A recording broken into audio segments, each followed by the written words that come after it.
à l'instant même que je suis en train de vous parler, il y a beaucoup de questions qui m'ont été posées. Qu'est-ce qui se passe à Masisi? Parce qu'à Masisi Centre, hier, ça a été récupéré par les FARDC et Wazalendo. Mais à l'instant même que je vous parle, la situation cet après-midi a été changée. Parce que subitement, la ville ou la cité de Masisi Centre a été bel et bien retournée entre les mains de forces rwandaises. Pourquoi? Parce que au niveau de Kichanga, il y a eu un renfort, il y a une force spéciale, il y a armée rwandaise et ougandaise. Ce sont eux qui ont fait un bon renfort pour la reprise de Masisi Centre. Mais à l'instant que je vous parle, l'armée est déterminée et il y a des combats qui se poursuivent pour le moment. Ils ont repris Masisi Centre, mais il y a des combats, des violents combats, où ils ont tout autour la carte de Masisi Centre, parce que l'armée ne veut pas lâcher. Ils sont venus attaquer, ils ont repris le contrôle de Masisi Centre. Mais à l'instant que je vous parle, c'est que je peux vous garantir, par rapport à mes formations, on a envoyé à front, que la situation est bel et bien sous contrôle. Mais les FARDC se laisser faire, mais ils vont continuer jusqu'à ce temps, parce qu'il y a des fronts où ils font mis de part et d'autre. Parce que on ne comprend pas. L'Ouganda est en train de jouer le double jeu. Parce que vous devez réellement agir. Parce qu'à ce stade, au Makamtozo Mona pour le moment, ce sont le double jeu, le franc jeu, il y a de l'Ouganda, Oyo Ezako Luka, pour déstabiliser. Normalement, nous ne pouvons pas compter sur l'Ouganda. Pourquoi? Je l'ai dit. Je vais revenir sur le vif du sujet. Je n'ai pas oublié le sujet, je vais en parler. Parce que tout ce que vous voyez au front, il faut savoir que Kagame est le fils de Museveni, Baza, qui jouait le même jeu. Vous savez que Museveni, le père, lui-même Museveni, le président de l'Ouganda, il est affaibli. Parce que dans la hiérarchie, il y a M23. Parce que M23 n'existait pas. C'est qui pilote. Parce que ce Rotali, dans la guerre, il y a 2013 des Alaka. Ils étaient assis, Kabila, Museveni et Kagame. Il a dit que Museveni a dit que ignorera Kayango. D'abord, ça, la point de presse. Il y a mis ça tout Kabila, Kagame et tout ça. Na Museveni. Museveni a dit que habite ce Congolais tozara mémoire moko où est captera makam. Museveni a dit ceci. Nous allons parvenir notre plan au gouvernement congolais. Quel plan? C'est le plan de la balkanisation.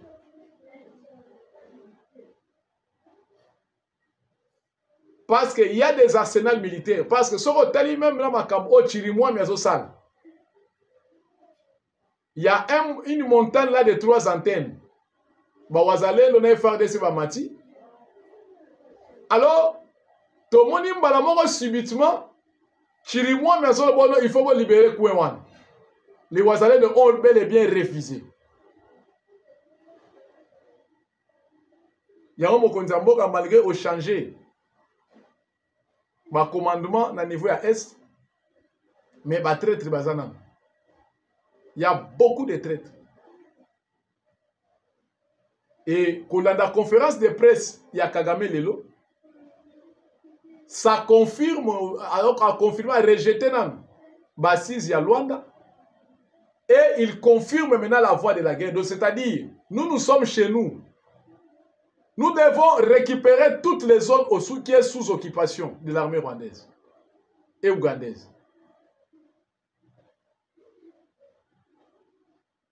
Lelo, je pense, Bapesi raison na Luboya Kacham. Parce qu'il y avait des irritations au sein du Parlement contre le gouverneur de l'Ituri.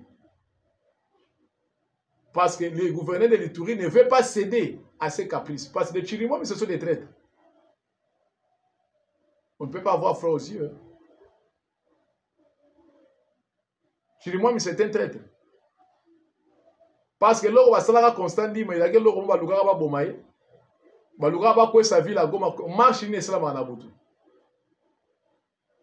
Comme Constant Dima, comme c'est un ranger, comme c'est un officier averti, il a fait des répliques. Oh, Monique, et bah, c'était des faux Ouazalais, c'était des militaires rwandais, c'était la force spéciale rwandaise.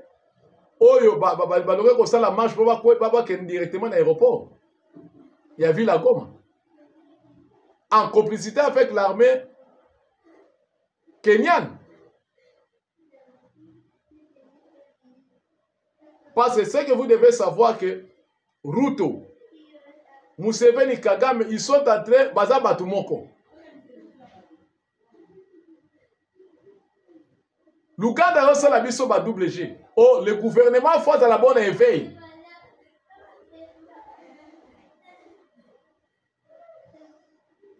Il y a même les rapports qui disent que un rapport qui dit qu'au moins 3 000 à 4 000 soldats de RDF sont restés déployés dans le territoire de l'Irangongo, Rutshuru, Masisi, fin octobre 2024. Les troupes RDF ont également soutenu l'avancée du M23 dans le territoire de Walikale. Chaque unité du M23 était supervisée et soutenue par les forces spéciales de RDF, révèle un rapport du groupe des experts des Nations Unies sur la RDC datant du fin 2024. Il met de nouveau en évidence l'implication directe de l'armée rwandaise du côté du M23 dans la guerre de FRDC. Mais dans le rapport au on parle aussi de l'Ouganda. L'Ouganda aussi est cité aussi dans ces rapports.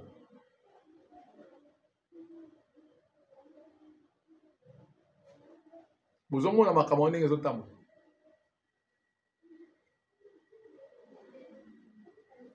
Donc plus de 3 000 à 4 000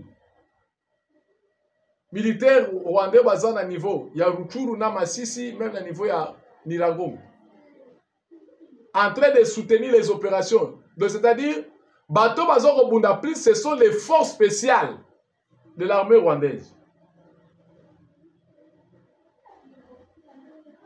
Mais Oyo Basali Asso, Namasisi Lelo, ce sont les unités d'élite.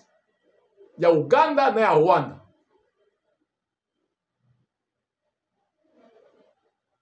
Mais à l'instant, dans la zone de Banabino, Bitumbezanam, l'armée n'a pas l'acheter et la lipongite est au Bunda.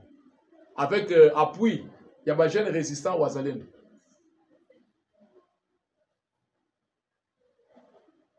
C'est pour cela que la résistance à Wazalendo,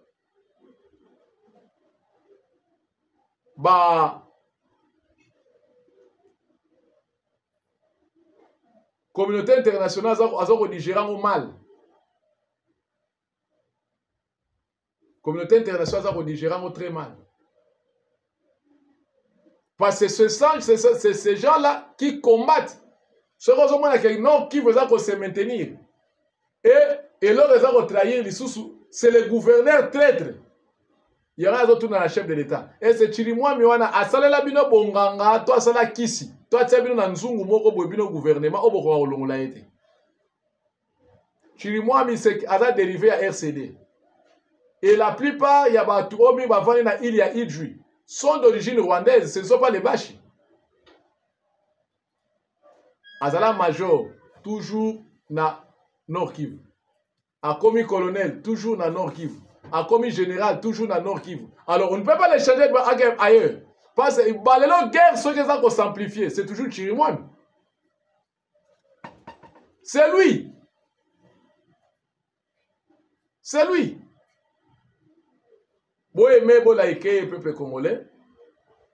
Tout ça, na masoto au na bino. Alors,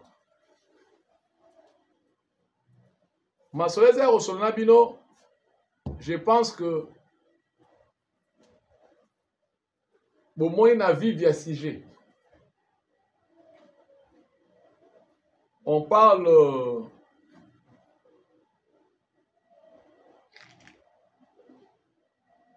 parle sur Corneille Nanga.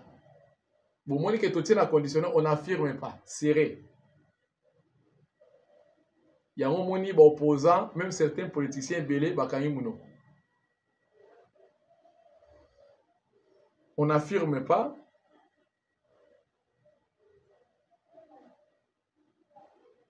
Il y a quelqu'un qu'on avait arrêté au début. Il y a 2024.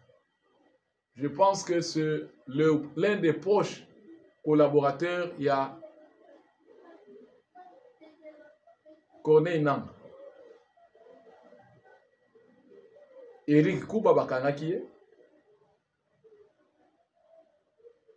Vous savez que n'a pas auditionné le service de sécurité. Il a été saisi au niveau de Dar es Salaam pour que soit arme. Pour que s'ajouter un groupe de plus à côté d'IM23 pour qu'on mette à genoux le gouvernement. Il y a Félix Antoine Tshisekedi Tshilombo. Alors,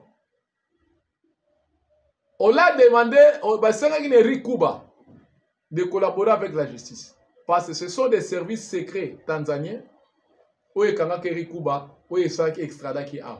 Parce qu'il y a un port à Dar es Salaam pour la contenir à armes, pour la EIA, à niveau, il y a Ruchuru, pour la balancer l'hostilité.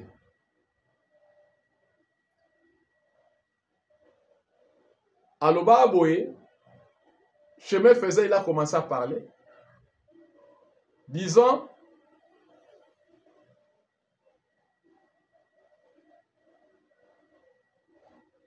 on a été un jour à Nairobi. Nous avons vu l'ancien président est venu dans l'un des hôtels pour nous donner l'instruction en disant ceci. Nous avons perdu le contrôle de tous les pays, sur tous les plans.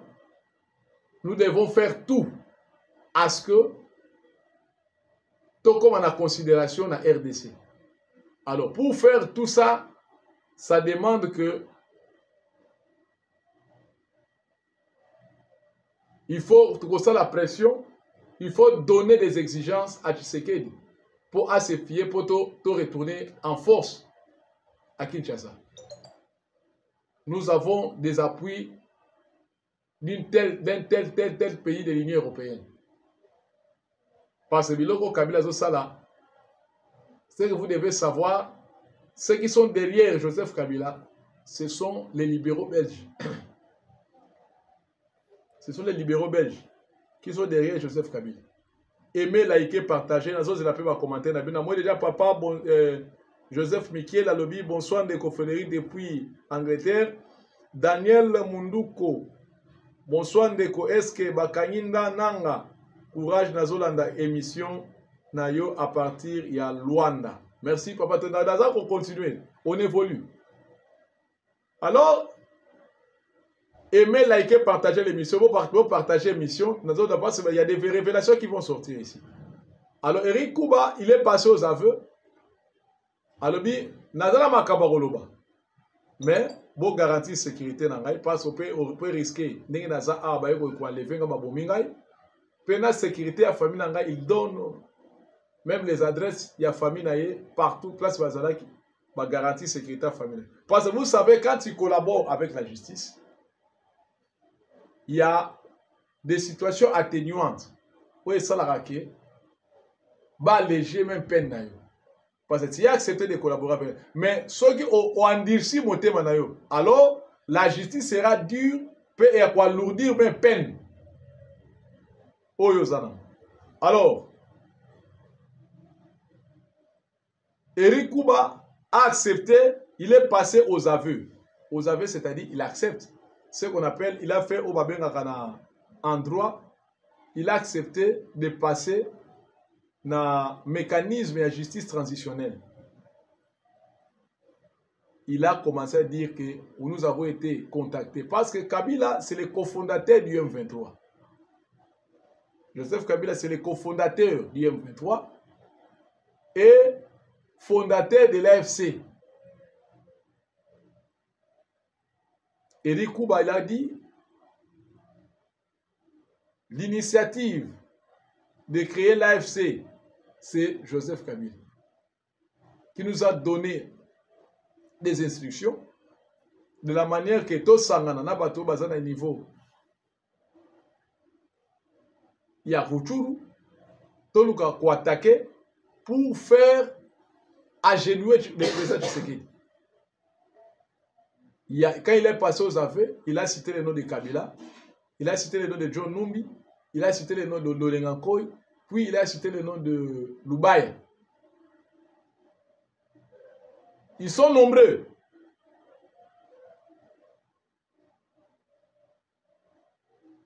Ils sont nombreux.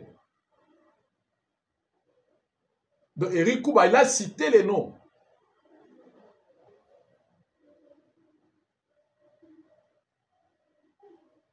Alors, en citant les noms, il est passé aux aveux. Étant arrêté à Zalakiawa, à l'égard de la justice, il a été condamné à mort. Parce que Eric Kouba, actuellement, il est condamné à mort, mais détenu dans la prison. Où ils sont hautement sécurisés, au Yandolo, la prison militaire de Ndolo. Il est là. Il n'est pas encore passé à l'exécution, mais il est encore là. Parce qu'on ne peut pas tuer un tel monsieur, parce qu'il est passé aux affaires. C'est par rapport à lui, on a su connaître beaucoup de vérités à Makambo et à niveau M23. Alors, chers amis, aimez liker l'émission. Commentez surtout dans Moni, Papa Nabiso Joseph Essou. Bonsoir des pères et des mères. Ozolanda, Nazolandayo depuis Lubumbashi. Courage, merci papa. Didier Mansengu, je suis le pasteur Didier Mansengu. Nazolandayo à partir de Luanda en Angola. C'est vrai, est-ce que nous avons extravé Nakin? PSAP, situation, il y a Bunagana. Oui, on continue. Parce que nous avons des détails, on va continuer. Alors, Eric Kouba, après avoir passé aux affaires, il a cité les noms. Il avait cité les noms de Joseph Kabila comme fondateur de AFC. Il a signé les noms d'Olengankoy, de John Numbi, de Lubaya. Et puis, Nanga est resté là-bas parce que lui, il était le conseiller stratégique. Il était le proche de Corneille Nanga. Merci beaucoup bakanga na Dar es Salaam parce que na mission pour na kozwa ba conteneur ba arme pour na koya ko pesa main forte.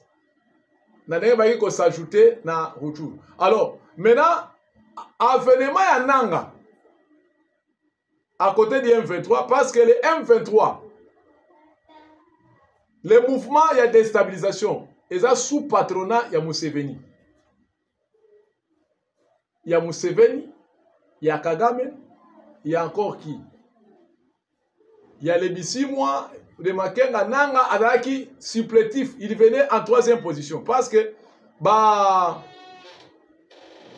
Makenga, il toléré que Nanga Azala Liboso na bango. Il y avait même des problèmes. Parce que Mbongo Oyo, surtout trouble outil na M23, c'était quoi? Mbongo Oyo, multinationaux, surtout Soros, Mo Ibrahim. Parce que Mo Ibrahim, c'est l'ami intime de Joseph de Moïse Katumbi.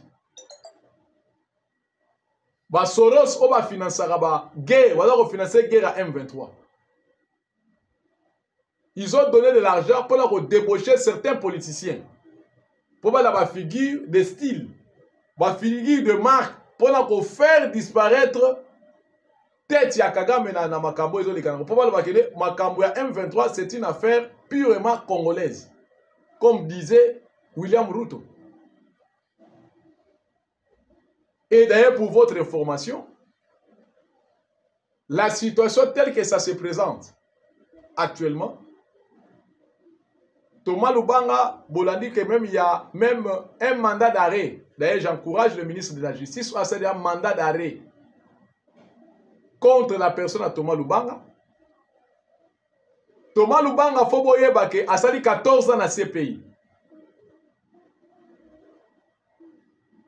Aye awa batike daka comme na mission na niveau ya Ituri pour na ko sala ba contact ya réconciliation. Pour la accalmie la situation makamune yi komata na Ituri parce que aujourd'hui na loba même na mission même musukala ah il y a des réunions secrètes qui se font contre la RDC à Kampala et l'unique Congolais qui participe dans ce genre de réunions c'est Thomas Lubanga. Parce que dans cette affaire de Thomas Lubanga, vous avez vu que le gouverneur militaire a lancé une poursuite contre Thomas Lubanga parce qu'il y a des rapports au Luboya Kachama à Koma, les députés et certains politiciens ont été impliqués. Basevo Matevso, Gracé de Irachan, Bakawa. Aza député moi na barastabou. Oh, Thomas Lubanga c'est lui, oh yene bazali bongo propriétaire ya groupe Zaïre. Do ba kolo groupe ba benga groupe armé benga Zaïre na Codeco. Et ça rabongo ya Thomas Lubanga. Ils rabongo ya Thomas Lubanga. Parce que fuite ya Thomas Lubanga akena bongo na Kenya. Asali ba transit Kenya, Ouganda, Rwanda. Kenya, Ouganda, Rwanda. Et à l'instant où je vous parle, Thomas Lubanga a maintenant alliance. Il vient de se rallier avec le M23. C'est pour cela que le gouvernement et sali maintenant on va bien acquis. Et sali on va bien assurer mandat d'arrêt contre Thomas Lubanga. Moi je le disais toujours. Au moment où je suis de la vitesse télévision, reportage, c'est pour ça que mais je disais ça, ça fait 6 mois passés.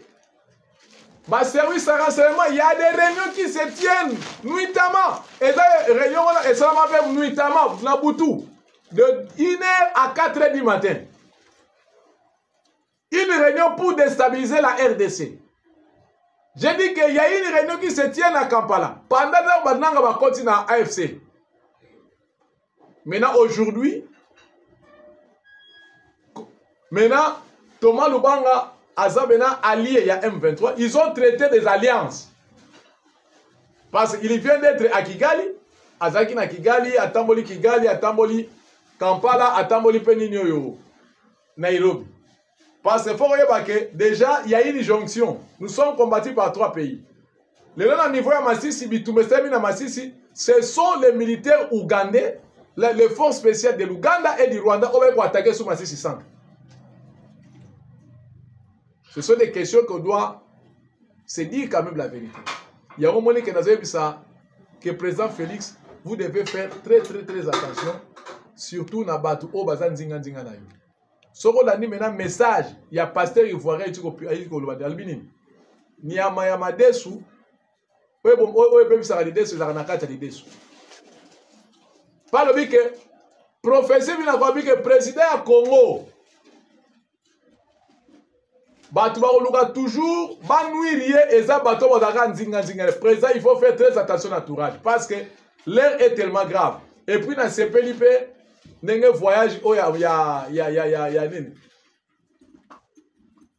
Guinée équatoriale. Là, on n'est pas président, il y a en Amérique latine, maman Julie Soumino. Quand même, je suis content. Donc, Thomas Lubanga, il est il est sous mandat d'arrêt international. Il y a quelque chose. Kamere disait que le gouverneur militaire a fait chantage. Et ça m'a kamalokuta. La radio communautaire, il y a Ituri, il y a la propagande. Maintenant, tant que Lubo ya kachama, bon permettre que na Sénat, na Assemblée nationale, na ko démontrer ma preuve. Il y a des députés qui sont impliqués dans le groupe armé. Kamera Kangamuno.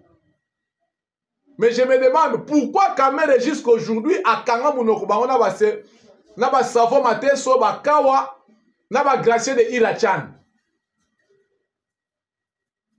Pour ne citer que ces gens ici. Ici, au niveau de la vitesse, on cite les noms. Ici, on n'épargne personne. On doit citer les noms pour que l'opinion sache d'où le mal vient.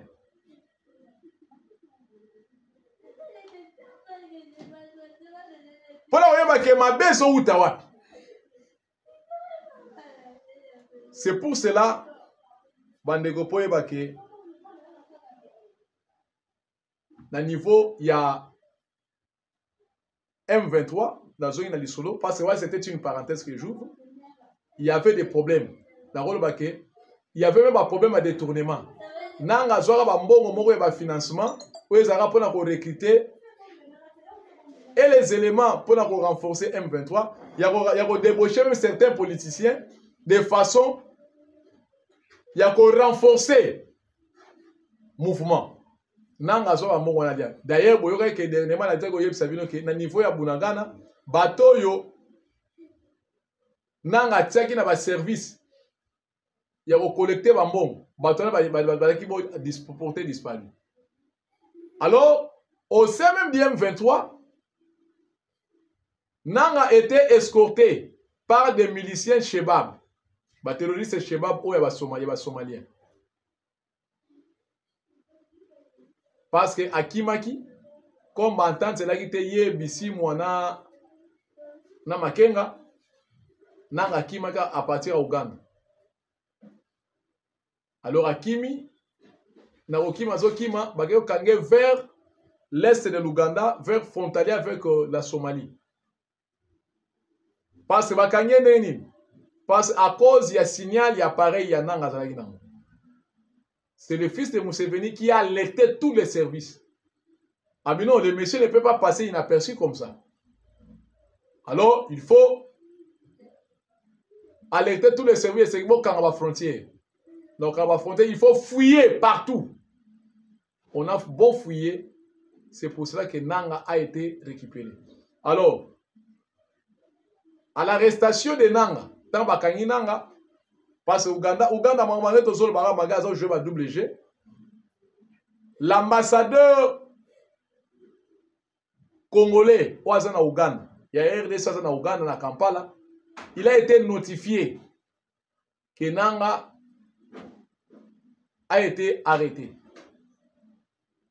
Il y a eu une notification officielle du gouvernement ougandais, il y a arrestation à Nanga. Parce que c'est bien qui m'a vers Somalie. Parce que Nanga voulait fuir. Et puis, démarche banda qui a comment extrader. Alors, par rapport à la démarche d'extradition à Nanga, ça n'a pas duré. C'était des négociations à très haut niveau.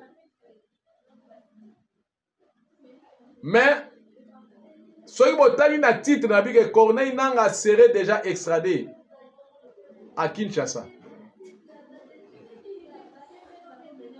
Fin de la rébellion, Kabila pleure. Alors, parce que c'est que vous devez savoir, les colis de 132 kg, c'est le poids de Nanga. Il pèse 132 kg.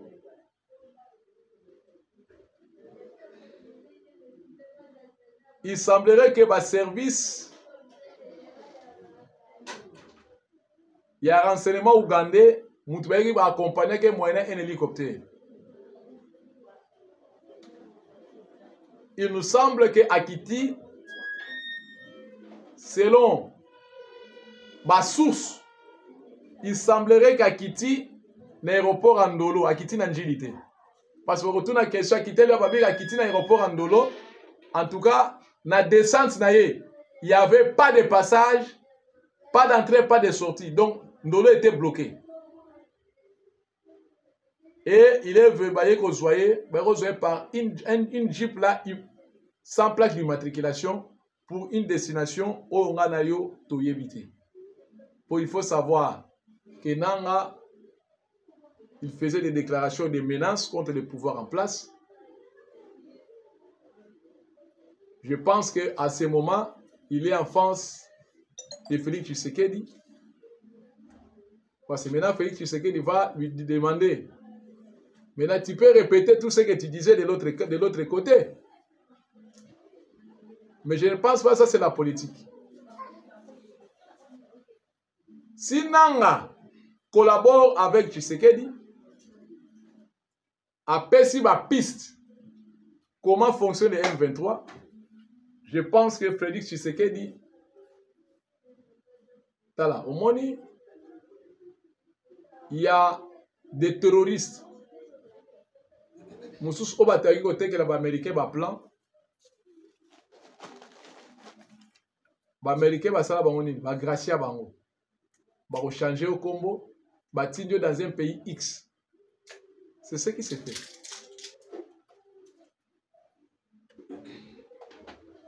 Parce que Tshisekedi a le pouvoir de le faire.